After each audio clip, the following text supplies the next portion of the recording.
শিলিগুড়ি সফর শেষে কলকাতা ফেরার আগে সোমবার বাগডোগরা বিমানবন্দরে সাংবাদিকদের মুখোমুখি হলেন মন্ত্রী। পুর নগরোন্নয়ন মন্ত্রী অগ্নিমিত্রা পাল তিনি একাধিক সমসাময়িক বিষয় নিয়ে মন্তব্য করেন। অবৈধভাবে বালি পাচারের অভিযোগে দুটো ট্রাক এবং দুটো ট্রাক্টর আটক চাকুলিয়া থানার পুলিশের। উল্লেখ্য, চাকুলিয়া থানার বেশ কয়েক জায়গায় বেআইনিভাবে বালি পাচারের খবর পুলিশের কাছে আসে। সেই মতো অভিযান চালায় চাকুলিয়া থানার পুলিশ। জেলা পুলিশ প্রশাসনের উদ্যোগে সোমবার রায়গঞ্জ শহরের শিলিগুড়ি মোড়ে পথ নিরাপত্তা সপ্তাহ 2026-এর আনুষ্ঠানিক সূচনা করা হলো। আগামী 9 আগস্ট পর্যন্ত চলবে এই বিশেষ সচেতনতামূলক কর্মসূচি। 70 বছরেরও বেশি পুরনো বজরংবলী মন্দিরে চুরির ঘটনায় চাঞ্চল্য ডালখোলার মিঠাপুর এলাকায়। এই ঘটনা জানাজানি হতেই মন্দির চত্বরে ভিড় জমান স্থানীয় বাসিন্দারা। খবর পেয়ে ঘটনাস্থলে এসে প্রাথমিক তদন্ত শুরু করে ডালখোলা থানার পুলিশ।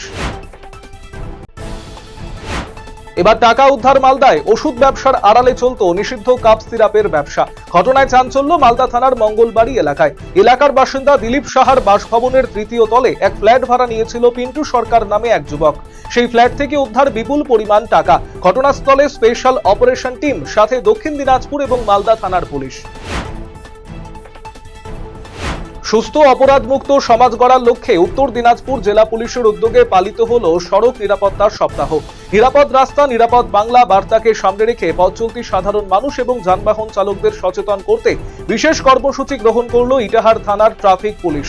ইটাহার শহরের প্রধান সড়কে এক সচেতনতামূলক শোভাযাত্রার আয়োজন করা হয়।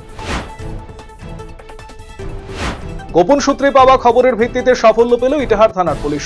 সরকারি বাস থেকে প্রায় 1 কেজি 200 গ্রাম উন্নত মানের ব্রাউন সুগার সহ গ্রেপ্তার করা হলো জাকির হোসেন নামে এক যুবককে।